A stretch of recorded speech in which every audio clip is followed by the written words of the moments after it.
Assalamualaikum Dunsana. Terima kasih sudah bergabung bersama kami untuk membahas informasi menarik seputar fakta unik, sejarah, budaya, tradisi, tokoh, dan mitos seputar Minangkabau.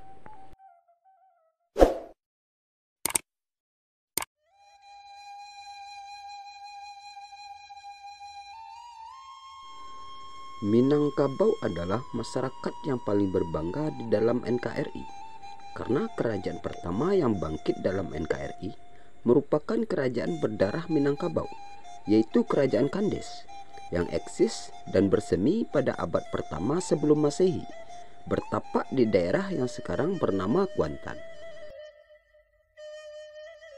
Kerajaan Kandes adalah kerajaan tertua yang berdiri di Sumatera yang terletak di Kotoalang, masuk wilayah Lubuk Jambi, Kuantan, Riau.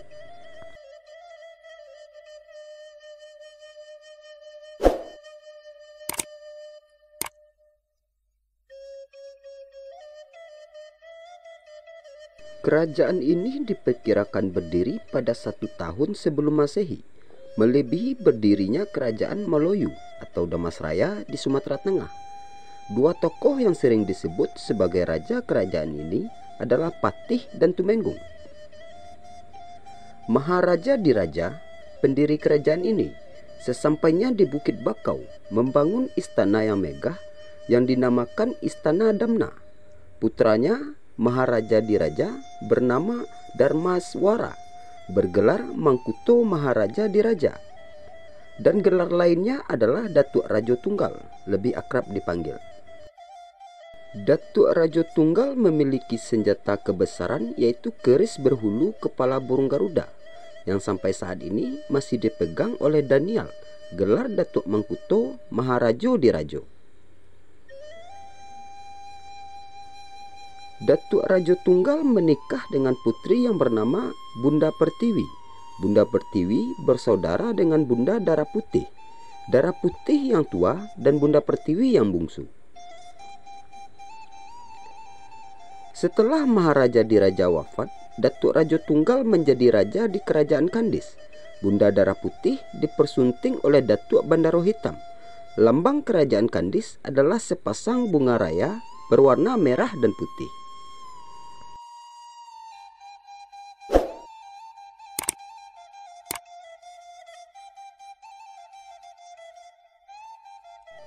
Kehidupan ekonomi Kerajaan Kandes adalah hasil hutan seperti damar, rotan, dan sarang burung layang-layang, dan hasil bumi seperti emas dan perak. Daerah Kerajaan Kandes kaya akan emas, sehingga Rajo Tunggal memerintahkan untuk membuat tambang emas di kaki Bukit Bakar yang dikenal dengan tambang titah. Artinya, tambang emas yang dibuat berdasarkan titah raja. Sampai saat ini, bekas peninggalan tambang ini masih dinamakan dengan tambang titah. Hasil hutan dan hasil bumi Kandes diperdagangkan ke Semenanjung Melayu oleh Menteri Perdagangan Datuk Bandaro Hitam dengan memakai ojung atau kapal kayu dari Malaka ke Kandes membawa barang-barang kebutuhan kerajaan dan masyarakat. Demikianlah hubungan perdagangan antara Kandes dan Malaka sampai Kandes mencapai puncak kejayaannya. Menteri Perdagangan Kandes yang bolak-balik ke Semenanjung Malaka membawa barang dagangan dan menikah dengan orang Malaka. Sebagai orang pertama yang menjalin hubungan perdagangan dengan Malaka dan meninggalkan cerita kerajaan Kandes dengan Istana Damna kepada anak istrinya di Semenanjung Melayu. Datuk Rajo Tunggal memerintah dengan adil dan bijaksana. Pada puncak kejayaannya, terjadilah perebutan kekuasaan oleh bawahan raja yang ingin berkuasa, sehingga terjadi fitnah dan hasutan. Orang-orang yang merasa mampu dan berpengaruh berangsur-angsur pindah dari Bukit Bakar ke tempat lain, diantaranya ke Bukit Selasih, dan akhirnya berdirilah Kerajaan Kancil Putih di Bukit Selasih tersebut.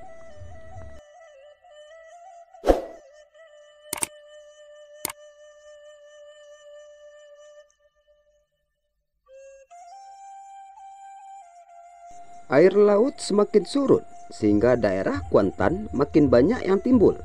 Kemudian berdiri pula kerajaan Kotoalang di Bukit Betung, desa Sangau sekarang, dengan Raja Aur Kuning sebagai rajanya. Penyebaran penduduk Kandis ini ke berbagai tempat yang telah timbul dari permukaan laut, sehingga berdiri juga kerajaan Putih Pinang Masa atau Putih Merah di daerah pantai Lubuk Ramo sekarang. Kemudian juga berdiri kerajaan Dang Tuanku di Singgigi dan kerajaan Imbang Jayo di Koto Baru, Singgigi Hilir sekarang. Dengan berdirinya kerajaan-kerajaan baru, maka mulailah terjadi perebutan kekuasaan yang akhirnya timbul perperangan antara kerajaan. Kerajaan Kotoalang memerangi kerajaan Kancil Putih. Setelah itu, kerajaan Kandis memerangi kerajaan Kotoalang dan dikalahkan oleh Kandis. Kerajaan Kotoalang tidak mau diperintah oleh Kandis, sehingga Raja Aur Kuning pindah ke daerah Jambi, sedangkan Patih dan Tumenggung pindah ke Merapi. Kepindahan Raja Aur Kuning ke daerah Jambi menyebabkan sungai yang mengalir di samping kerajaan Kotoalang diberi nama Sungai Salo. Artinya, Raja buka selo, buka sila karena kalah dalam peperangan. Sedangkan Patih dan Tumenggung lari ke Gunung Merapi, Sumatera Barat, di mana keduanya mengukir sejarah di Sumatera Barat dengan mengganti nama Patih menjadi Datuk Perpatih nan Sebatang dan Tumenggung mengganti nama menjadi Datuk Ketumenggungan. Tidak lama kemudian pembesar-pembesar kerajaan Kandis mati, terbunuh, diserang oleh Raja Sintong dari Cina belakang. Dengan ekspedisinya dikenal dengan ekspedisi Sintong. Tempat berlabuhnya kapal Raja Sintong dinamakan dengan Sintonga. Setelah mengalahkan kerajaan Kandis, Raja Sintong beserta prajuritnya melanjutkan perjalanan ke Jambi. Setelah kalah perang Pemuka, kerajaan Kandis berkumpul di Bukit Bakar. Karena cemas akan diserang musuh, mereka sepakat untuk menyembunyikan istana Damna dengan melakukan sumpah. Sejak itulah istana Damna hilang dan mereka memindahkan pusat kerajaan Kandis ke Dusun Tuo, Teluk Kuantan sekarang.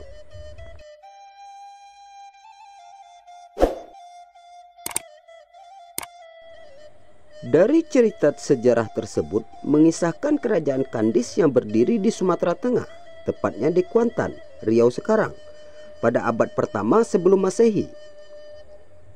Dengan ditetapkannya abad pertama sebelum Masehi bagi berdirinya kerajaan Kandis ini, maka praktis kerajaan ini menjadi kerajaan pertama yang bangkit di NKRI. Karena sebelum kerajaan Kandis belum pernah tercatat ada kerajaan yang mendahului kerajaan Kandis ini. Sebagai perbandingan, kerajaan Kutai berdiri pada abad keempat alias pada tahun 300-an Masehi. Sementara itu, kerajaan Sriwijaya berdiri pada abad ke-8 alias pada tahun 600-an Masehi. Majapahit berdiri pada abad ke-14 alias pada tahun 1300-an.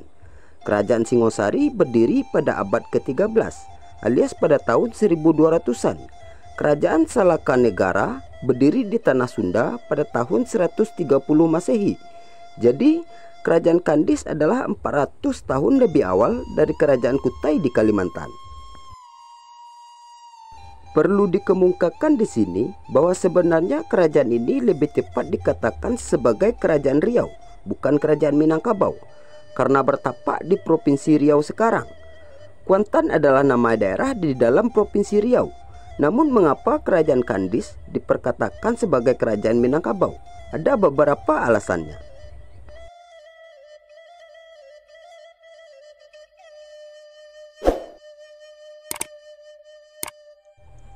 Di dalam artikel tersebut yang melaporkan kerajaan Kandis ini, penyebutan nama-nama tokoh kerajaan Kandis bergenre bahasa Minangkabau seperti Datuk, Bagindo, Rajo, Mangkuto, dan sebagainya. Ini merupakan indikasi bahwa kerajaan tersebut merupakan kerajaan yang bersuku Minangkabau. Kalau memang benar bahwa kerajaan Kandis merupakan kerajaan non-Minangkabau, melainkan Melayu biasa, maka mestilah nama-nama tokohnya bergenre bahasa Melayu biasa. Biar bagaimanapun secara peta, Kuantan sebagai tempat bertapaknya kerajaan Kandis ini sangat dekat dengan Minangkabau versi Sumatera Barat. Dapat dikatakan bahwa Kuantan praktis berbatasan langsung dengan Provinsi Sumatera Barat. Dapat dikatakan bahwa Kuantan praktis berbatasan langsung dengan Sumatera Barat. Dua tokoh fenomenal pada kerajaan Kandis ini berpulang ke ranah Minangkabau, yaitu ke lereng Gunung Merapi, yaitu Datuk Perpatih Nan Sabatang dan Datuk Ketumanggungan. Ini menandakan bahwa kerajaan Kandis sebenarnya kerajaan Minangkabau, karena terbukti dari dua tokoh yang berpulang ke Minangkabau. Logikanya, kalau berdua tokoh tersebut bukan orang Minangkabau, maka mereka akan pulang ke daerah lain. Pembedaan antara Minangkabau dengan Riau sekarang ini sebenarnya adalah konsepsi yang diberlakukan pemerintah NKRI ini, yang mencukupkan alam Minangkabau hanya pada Provinsi Sumatera Barat. Sebenarnya Minangkabau merupakan kebudayaan yang meliputi Sumatera Barat, Riau, Jambi, Bengkulu, bahkan Mandailing. Melalui pendekatan ini, maka jelaslah bahwa Riau atau juga Kuantan adalah Minangkabau juga. Maka dari itu, kerajaan Kandis adalah kerajaan Minangkabau. Berdasarkan beberapa alasan atau latar belakang tersebut, maka dapat disimpulkan bahwa kerajaan Kandis merupakan kerajaan berdarah Minangkabau. Dan kesimpulan ini sebenarnya bernada sama dengan megahnya marwah Minangkabau di Tatar Nusantara, di mana sama diketahui bahwa masyarakat Minangkabau merupakan masyarakat yang menonjol di dalam satu dan beberapa bidang, seperti bidang politik, ekonomi, intelektual, agama, dan sebagainya. Dengan kata ini, kalau kita mengajukan klaim bahwa kerajaan Kandis merupakan kerajaan bersuku Minangkabau, maka sebenarnya hal tersebut adalah wajar, karena masyarakat Minangkabau mempunyai latar belakang yang positif mendukung untuk klaim itu.